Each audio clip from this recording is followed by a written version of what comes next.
아멘.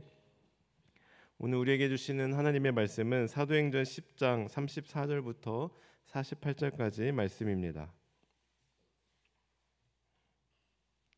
사도행전 10장 34절에서 48절까지 말씀, 제가 가진 성경은 205쪽에 있습니다. 신약 205쪽, 우리 한 목소리로 함께 합독하도록 하겠습니다. 베드로가 입을 열어 말하되 내가 참으로 하나님은 사람의 외모를 보지 아니하시고 각 나라 중 하나님을 경외하며 의를 행하는 사람은 다 받으시는 줄 깨달았도다.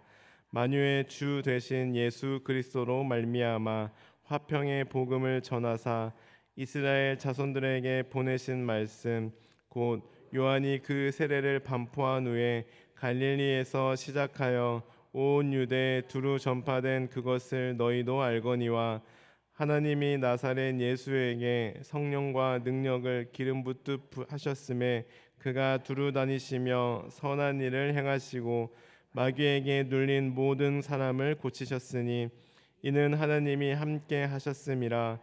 우리는 유대인의 땅과 예루살렘에서 그가 행하신 모든 일의 증인이라.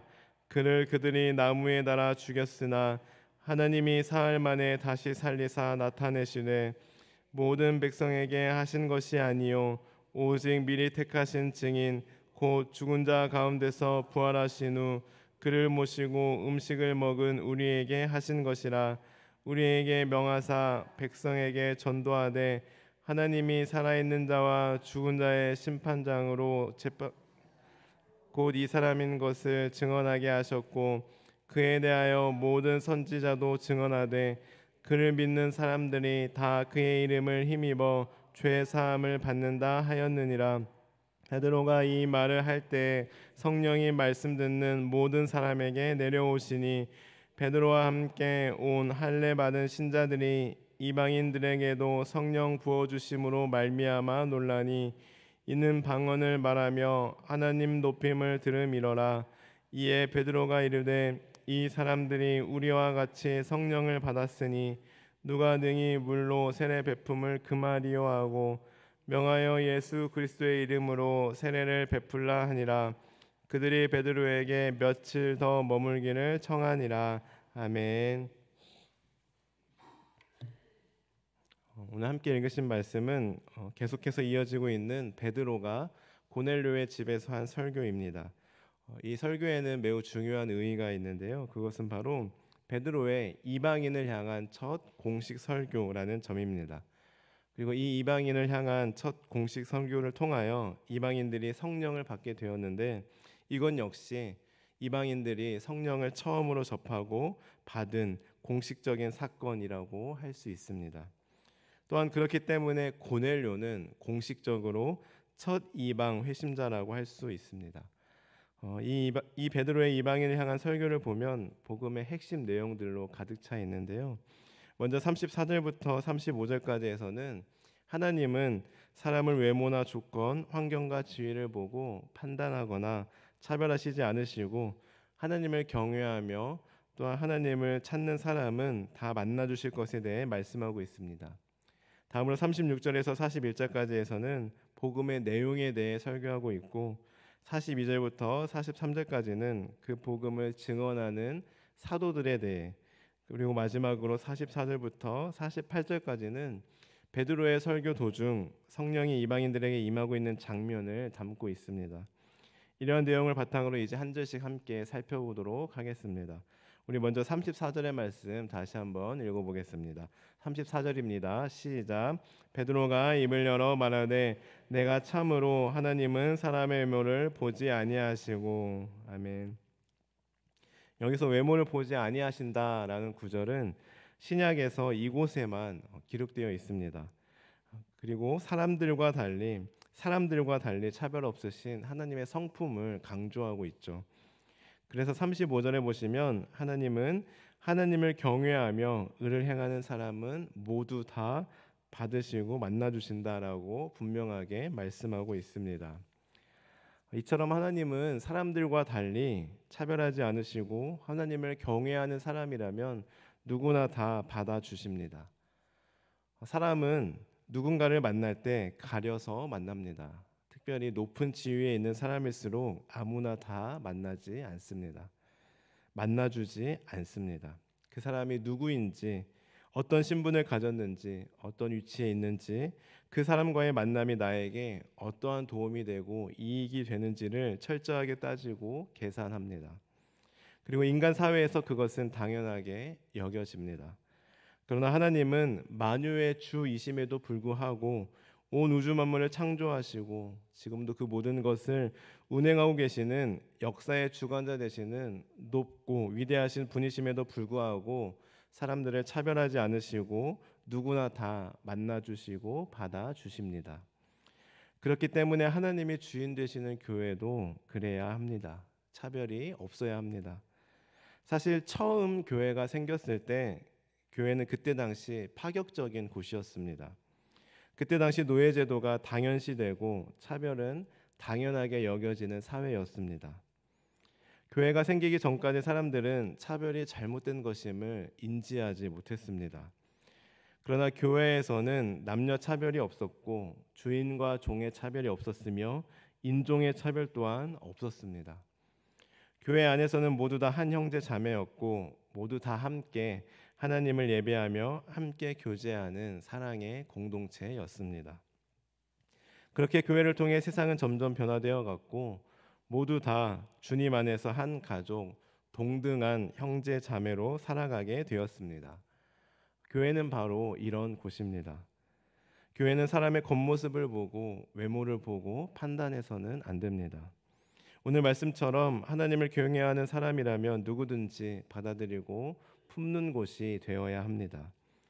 저는 우리 용인영락교회가 사람의 겉모습이나 외모나 환경이나 직위나 계급이나 재산이나 조건을 보고 차별하여 대하는 것이 아니라 지금처럼 그리고 오늘 말씀처럼 하나님께서 그러하셨듯이 서로를 존중하고 귀하게 여기는 누가 오더라도 모두 다 환대하는 그런 우리 교회가 되길 간절히 소원합니다. 다음으로 우리 36절의 말씀을 함께 읽어보겠습니다. 36절입니다. 시작. 만유의 주 되신 예수 그리스도로 말미암아 화평의 복음을 전하사 이스라엘 자손들에게 보내신 말씀. 아멘. 여기서 만유의 주 되신 예수 그리스도라는 말씀은 지금 유대인과 이방인이 뒤섞여 있는 이 자리에 너무나도 어울리는 복음의 정의라고 할 수 있습니다. 그리고 37절에서는 온 유대에 두루 전파된 그것을 너희도 알거니와 라고 말씀하고 있는데 여기서 전파된 이라는 말은 헬라어 원어로는 사건, 즉 되어진 일, 일어난 사건이라는 의미를 담고 있습니다. 한마디로 너희 이미 예수님이 하신 일들에 대해 듣지 않았냐? 예수님에 대해 다 알고 있지 않느냐? 예수님에 대해 소문을 충분히 들었을 것이다 라고 말하면서 사람들의 이목을 집중시킵니다. 그리고 38절에서 본론으로 들어가 말씀을 전하는데요. 먼저 하나님께서 예수님께 성령과 능력을 부으셔서 예수님께서 하신 사역에 대해 설명하는데 여기서 특이한 점은 예수님의 사역에 대해 선한 일을 행하시고 라고 말씀했다는 부분입니다. 사실 대개 예수님의 사역에 대해서 말씀할 때 가르침과 복음 전파 그리고 축기와 병 고침을 중심으로 주로 설명하곤 합니다. 그러나 여기서 베드로는 선한 일을 행하셨다라는 점을 강조하고 있는데요. 이것은 아마 고넬료가 구제를 많이 하고 그런 선한 일을 많이 하는 사람이었기 때문에 고넬료의 공감을 얻기 위해 유도하기 위해 사람들의 필요를 채우시고 돌보시는 예수님의 적극적인 구제 사역을 강조하기 위해 표현했을 것이라 추측할 수 있습니다. 이어서 베드로는 복음의 절정인 십자가 사건을 증언합니다. 하나님께서 자기 백성 이스라엘에게 보내신 말씀이자 복음인 나사렛 예수를 그들은 나무에 달아 죽였으나 하나님께서 사흘 만에 예수님을 다시 살리셨다라고 전합니다. 그리고 베드로 자신을 포함한 제자들은 그 부활하신 예수님을 똑똑히 목격한 증인임을 강조합니다. 한마디로 베드로는 복음의 마지막 부분에 자신이 만난 부활의 예수님과 함께 나누었던 생생한 경험을 채워 넣습니다. 이처럼 베드로의 설교는 예수님의 성육신, 사역, 죽으심, 부활하심과 함께 자신의 경험과 신앙 고백을 담아 설교하고 있습니다. 그리고 이렇게 베드로가 설교하고 있을 때 그의 설교가 끝나기도 전에 성령이 그 자리에 있던 모든 사람에게 임하게 됩니다. 우리 44절과 45절의 말씀 함께 읽어볼까요? 44절 45절입니다. 시작. 베드로가 이 말을 할 때 성령이 말씀 듣는 모든 사람에게 내려오시니 베드로와 함께 온 할례 받은 신자들이 이방인들에게도 성령 부어 주심으로 말미암아 놀라니. 아멘. 이것은 서두에 말씀드린 대로 이방인들에게 처음으로 성령이 임한 사건이라고 할 수 있습니다. 즉 오순절 성령 강림이 새 시대의 시작을 알리며 유대인들에게 임재하신 사건이라면 본 사건은 이방인들에게 임재하신 사건인 것입니다. 그래서 어떤 신학자는 이 사건을 이방 세계의 오순절이다라고 표현하기도 합니다. 이방인들에게 지금 이 순간은 온 유대인들이 오순절에 경험한 것만큼이나 충격적이고 놀라운 은혜의 순간이었습니다. 그렇게 이방인을 향한 구원의 문이 열린 것이며 만약 이 사건이 없었다면 유대 교회가 이방 교회를 받아들이는 데 있어서 큰 어려움을 겪었을 것입니다. 그런데 여기서 우리가 주목해야 할 사실이 하나 있습니다. 그것은 바로 오순절 성령 강림 사건과 오늘 본문의 말씀인 고넬료 집에서 이방인들에게 성령이 임하신 사건은 모두 베드로를 통해서 이루어졌다라는 사실입니다. 그러나 그렇다고 해서 베드로가 성령을 주는 사람, 성령의 은사가 있는 사람이어서가 아니라 이방인에게 임하는 첫 성령의 임재가 베드로를 통해서만 이루어져야 하는 결정적인 이유가 있었기 때문입니다. 그 이유는 바로 앞서 잠깐 말씀드렸듯이 유대인들이 이방인들을 교회로 수용하고 동일한 한 성령의 공동체로 받아들인다는 것은 쉬운 문제가 아니었기 때문입니다. 이방인들을 한 형제요 한 몸으로 받는 것은 유대인에게 있어서 예루살렘 교회가 넘기에는 너무나 높은 담장이었습니다. 그리고 그 담장을 예수님의 수제자이자 유대인인 베드로 자신이 먼저 넘어야 했기 때문입니다. 그렇기 때문에 이 일을 위해 성령은 베드로를 사용하신 것입니다. 그래서 45절에 보시면 베드로와 유대인들은 이방인들에게 성령이 임함을 보고 처음에는 놀랍니다. 그러나 이윽고 그는 이 사람들이 우리와 같이 성령을 받았다라고 선언하며 주저없이 그들에게 예수의 이름으로 세례를 베풀며 교제를 나누었는데요. 저는 오늘 베드로와 이 사건을 통해 두 가지 은혜를 함께 짧게 나누고자 합니다. 첫째로 복음은 복잡한 것이 아니라는 사실입니다. 복음을 전하는 것은 어려운 일이 아닙니다. 복음은 베드로처럼 예수님을 전하는 것, 예수님께서 어떤 일을 하셨는지, 왜 이 땅에 오셨는지를 전하고 내가 만난 예수님을 소개하는 것, 이것이면 충분합니다. 그래서 바울도 고린도전서 2장 4절과 5절에서 이렇게 고백합니다. 내 말과 내 전도함이 설득력 있는 지혜의 말로 하지 아니하고 다만 성령의 나타나심과 능력으로 하여 너희 믿음이 사람의 지혜에 있지 아니하고 다만 하나님의 능력에 있게 하려 하였노라. 아멘. 이처럼 복음은 우리의 어떠한 설득력 있는 말, 지혜로운 말을 통하여 상대방이 이해되어지고 설득되어질 때 전해지고 교회에 나오는 것이 아니라 예수님에 대해서 전하고 내가 만난 예수님을 소개할 때 성령님께서 함께 하셔서 복음이 전해지는 것이고 복음의 능력이 나타나게 되는 것입니다. 간절히 바라기는 복음을 전하는 것을 어려워하지 않고 성령님 주시는 담대함으로 예수님께서 하신 일을 전하고 내가 만난 예수님을 소개하는 저와 성도님들이 되시길 바랍니다. 두 번째로 우리 모두가 베드로처럼 쓰임 받기를 소원합니다. 앞서 말씀드렸듯이 베드로는 오순절 성령 강림과 오늘 말씀에 이방인에게 임한 성령 강림의 사건에 쓰임 받았습니다. 오순절 성령 강림 사건을 통해 성령의 새 시대가 열렸으며 고넬료의 집에서 임한 성령 강림을 통해 이방인을 향한 성령의 역사가 시작되었고 유대인과 이방인이 성령 안에서 하나 되는 놀라운 역사가 일어났습니다. 그래서 베드로 자신도 처음에는 놀랐지만 성령의 역사하심을 받아들이고 그들에게 세례를 베풀고 함께 교제하였습니다. 이처럼 우리 모두도 베드로처럼 성령 충만하여 성령의 사역에 쓰임 받고 또 우리를 통하여 우리가 가는 곳마다 하나 되는 역사가 있기를 소원합니다. 그리하여 저와 여러분이 가는 곳마다 분열이 있는 곳에 성령으로 하나 되고 여러분이 속한 가정, 직장, 공동체가 성령 충만한 여러분으로 인해 서로 하나 되어 교제하는 사랑의 공동체가 되길 바랍니다. 달라도 너무 달라서 도저히 하나 될 수 없는, 하나 됐을 것 같지 않은 사람과 사람의 관계라 할지라도, 공동체라 할지라도 여러분을 통하여 여러분을 통해 일하시는 성령님을 통하여 하나 되는 역사가 있기를 주님의 이름으로 간절히 축원합니다.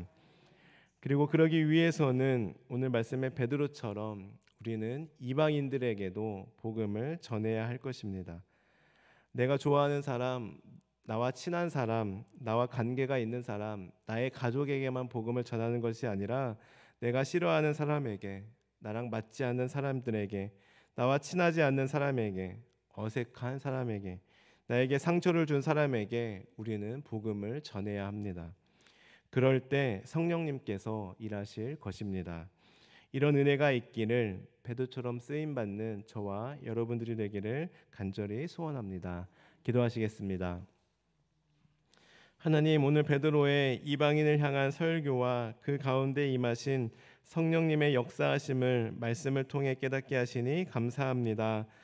하나님, 저희 교회가 사람을 외모로 보지 않고 외적인 조건을 보고 판단하거나 차별하지 않고 서로 존중하고 귀하게 여길 줄 아는 성령으로 하나 되는 사랑의 공동체가 되게 하옵소서. 그 일에 우리 모두가 베드로처럼 쓰임 받기를 원합니다.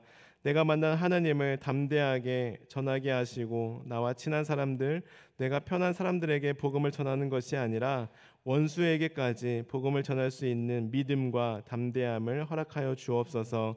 성령 충만함을 더하여 주옵소서. 감사드리며 예수님의 이름으로 기도합니다. 아멘. 주님께서 가르쳐주신 기도를 드리겠습니다. 하늘에 계신 우리 아버지, 아버지의 이름을 거룩하게 하시며 아버지의 나라가 오게 하시며 아버지의 뜻이 하늘에서와 같이 땅에서도 이루어지게 하소서. 오늘 우리에게 일용할 양식을 주시고 우리가 우리에게 잘못한 사람을 용서하여 준 것 같이 우리의 죄를 용서하여 주시고 우리를 시험에 빠지지 않게 하시고 악에서 구하소서. 나라와 권능과 영광이 영원히 아버지의 것입니다. 아멘. 오늘 말씀을 기억하며 함께 기도하시겠습니다. 하나님, 저희들 복음을 어렵게 생각하지 않게 하시고 베드로처럼 예수님께서 하신 일, 내가 만난 예수님을 담백하게 담대하게 전할 수 있도록 성령 충만함을 더하여 주옵소서. 우리를 베드로처럼 사용하여 주옵소서. 이 시간도 기도하며 나아갈 때 성령 충만함으로 마땅히 구할 바를 알게 하시고 모든 것을 합력하여 선을 이루시는 하나님을 경험하게 하옵소서. 다음으로 각 가정을 위해 기도하겠습니다. 군에서 복무하거나 해외 타지에 나가 있는 자녀들과 가족들을 지켜주시고 보호하여 주옵소서. 만남의 복을 주시고 때를 따라 돕는 은혜를 더하여 주옵소서. 교회를 위해 기도하실 때 우리 교회가 섬기고 있는 선교사님들의 신변을 보호하여 주시고 가정을 책임져 주시며 선교 사역에 필요한 모든 것을 채워주시고 공급하여 주옵소서. 나라와 민족을 위해 기도할 때 북한 땅의 악한 정권이 무너지고 주님의 복음이 굳건히 세워지게 하옵소서.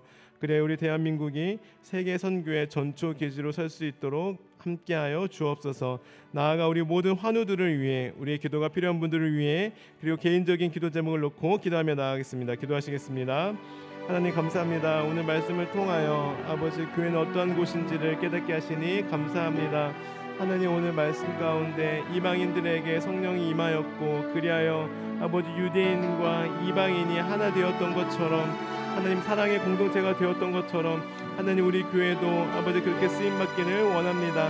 하나님께서는 사람을 외모나 조건을 보고 판단하지 않으신다고 말씀하셨는데 하나님께서 주인 되시는 우리 교회도 사람을 외모나 조건과 환경을 보고 판단하는 것이 아니라 하나님을 경외하는 사람이라면 누구나 다 받아들이고 환대할 수 있는 믿음을 더하여 주옵소서. 그리하여 우리 교회가 아버지 서로를 존중하고 세워주는 성령으로 하나 되는 교회 되게 하여 주옵소서. 이 일에 우리 모두가 베드로처럼 쓰임받기를 원합니다. 하나님, 저희들 성령 충만함으로 복음을 전하되 복음을 어려워하지 않게 하시고 예수님께서 하신 일, 아버지 또한 우리가 만난 예수님을 담대하게 전할 수 있는 믿음을 더하여 주옵소서. 복음을 전할 때 나와 편한 사람, 아버지 내가 전할 수 있는 사람에게만 전하는 것이 아니라 하나님 이방인과도 같은 어려운 사람들, 하나님 또한 나와 관계가 없는 사람들이 할지라도 복음을 전할 수 있는 믿음을 우리에게 허락하여 주옵소서. 각 가정을 위해 기도하며 나아갑니다.